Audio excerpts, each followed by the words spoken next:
Olá, estamos novamente juntos. Dessa vez falaremos sobre direito administrativo.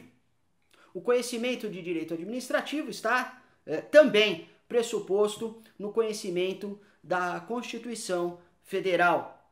É uma das razões pelas quais identificamos o direito público, direito administrativo, direito constitucional, como disciplinas que devem ser estudadas com muito rigor, com muita atenção pelo estudante, na medida em que nós falamos de um aproveitamento muito grande na prova. Conhecendo o direito público, conhecendo o administrativo, seguramente você terá trânsito em disciplinas como direito constitucional, direito administrativo, direito tributário, direitos humanos. E aí falamos de um índice de aproveitamento muito grande num universo de questões e de matéria bem reduzido. Por que não tentar? Bom, aqui eu trouxe duas questões de direito administrativo que comprovam muito bem isso que disse aos senhores. Vamos a elas? A primeira. A fim de pegar um atalho em seu caminho para o trabalho, Maria atravessa uma área em obras, que está interditada pela empresa contratada pelo município para a reforma de um viaduto. Entretanto, por desatenção de um dos funcionários que trabalha no local daquele momento, um bloco de concreto se desprendeu da estrutura principal e atingiu o pé de Maria. Nesse caso, a empresa contratada e o município respondem solidariamente, com base na teoria do risco integral. A ação de Maria, ao burlar a interdição da área, exclui o nexo de causalidade entre a obra e o dano, afastando a responsabilidade da empresa e do município. A empresa contratada e o município respondem de forma atenuada pelos danos causados, tendo em vista a culpa concorrente da vítima. A empresa contratada responde de forma objetiva, mas a responsabilidade do município demanda a comprovação de culpa na ausência de fiscalização da obra. Muito bem, a questão nos parece, então, identificar sobre a responsabilidade civil do Estado, que está disciplinada desde a Constituição Federal, artigo 37, parágrafo 6º. A responsabilidade civil do Estado, conforme é consagrado desde a Constituição Federal, é aquela responsabilidade que independe da existência de culpa. Portanto, é a responsabilidade do tipo objetiva. No decorrer da história, a responsabilidade do Estado evoluiu da irresponsabilidade para a responsabilidade objetiva, ou seja, independentemente da existência de culpa. Isso não significa dizer, no entanto, que a responsabilidade do Estado independe mesmo da observância de caso fortuito ou de força maior, ou da culpa exclusiva da vítima, por exemplo. Isso significa dizer que nós não adotamos no Brasil a teoria do risco integral. Com base nessas informações, acredito que já tenhamos condições de enfrentar o exercício. Vamos tentar?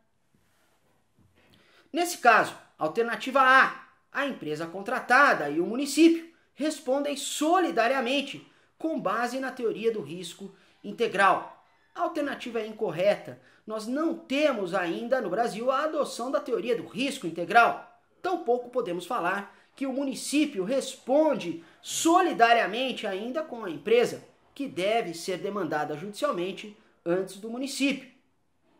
B. A ação de Maria, ao burlar a interdição da área, exclui o nexo de causalidade entre a obra e o dano, afastando a responsabilidade da empresa e do município.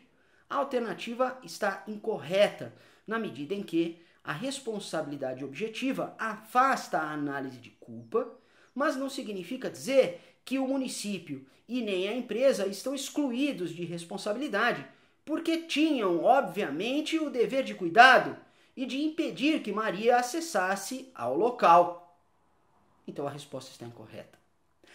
A alternativa C, a empresa contratada e o município respondem de forma atenuada pelos danos causados, tendo em vista a culpa concorrente da vítima. A resposta nos parece correta nessa alternativa, na medida em que, obviamente, Maria tem um percentual de responsabilidade quando burlou as placas a interdição da área em obras e decidiu passar pelo local. No entanto, o Estado, e obviamente que antes dele a empresa, tinham um dever de diligência de cuidar para que ninguém ultrapassasse o local. Se não foram exitosos nesta responsabilidade, nesta obrigação, obviamente que há responsabilidade civil, tanto da empresa como do Estado, perante os danos que foram suportados por Maria. Mas essa responsabilidade há de ser atenuada pela desobediência de Maria na observância das placas e na ultrapassagem de uma área que estava interditada. A última alternativa, a empresa contratada responde de forma objetiva, mas a responsabilidade do município demanda a comprovação de culpa na ausência de fiscalização. A alternativa também facilmente é descartável, na medida em que a responsabilidade do Estado independe da aferição de culpa por ser objetiva. Muito bem, domínio da Constituição é domínio de direito administrativo. Seguramente teríamos uma boa performance, assim como teremos em qualquer questão sobre responsabilidade civil do Estado. A próxima questão é um exemplo muito claro de que, além de conhecer o direito, além de conhecer a disciplina que você está elaborando a prova, você deve conhecer um pouquinho sobre realizar questões. Esse é o exemplo de que não só basta estudar, bastante, evidentemente, como também é necessário treinar, fazer provas, treinar aqui a sua performance para a realização do exame da ordem. Veja o que acontece com essa questão. A pretexto de regulamentar a Lei 8.987, de 95, que dispõe sobre a concessão e a permissão de serviços públicos, o presidente da República editou o decreto XYZ, que estabelece diversas hipóteses de gratuidade para serviços de transportes de passageiros. A respeito da possibilidade de controle do decreto XYZ, expedido pelo chefe do Poder Executivo, assinale a afirmativa correta. A. Como ato de natureza essencialmente política, o decreto XYZ não está sujeito a qualquer forma de controle. Como ato discricionário, o ato XYZ não está sujeito a qualquer forma de controle.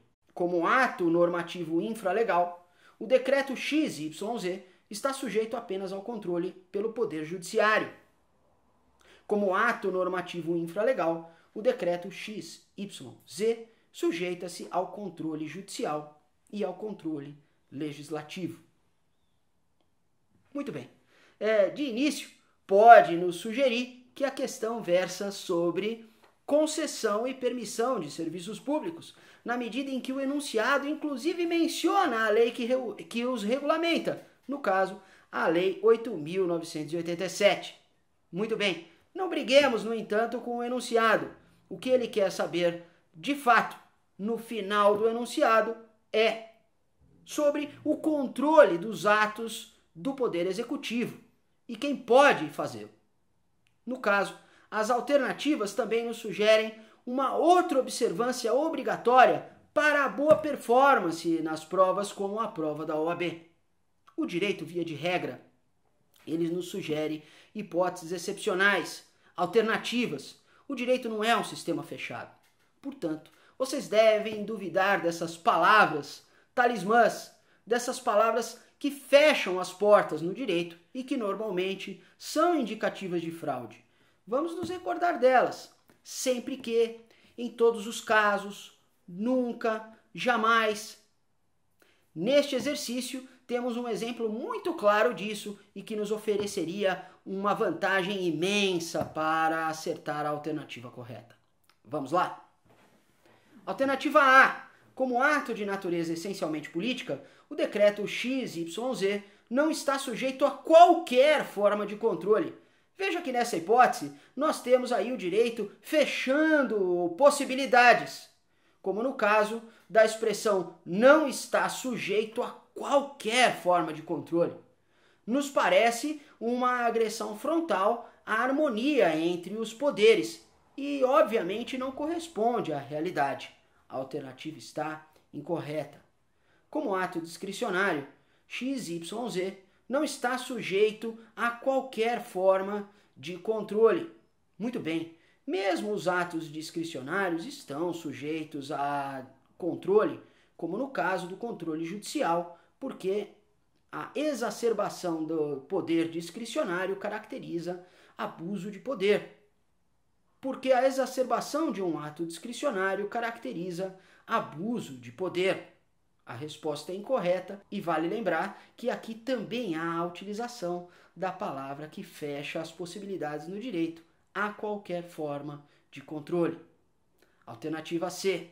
Como ato normativo infralegal, o decreto XYZ está sujeito apenas ao controle pelo poder judiciário. A alternativa aqui já nos oferece uma possibilidade de controle. Todavia, ainda não corresponde à realidade, na medida em que o ato regulamentar do Poder Executivo está sujeito ao controle também por parte do Poder Legislativo, nos termos do artigo 49, inciso 5 da Constituição Federal. Assim, a resposta correta para o exercício é a que está na alternativa D, como ato normativo infralegal, o decreto XYZ, um decreto regulamentar, portanto, sujeita-se ao controle judicial e ao controle legislativo. Muito bem, estudar o direito e também estudar como fazer a prova melhoram muito as suas condições de aprovação. Tenho certeza que é este o momento, essa é a sua vez de aprovação. Nos vemos novamente em outras matérias. Até lá!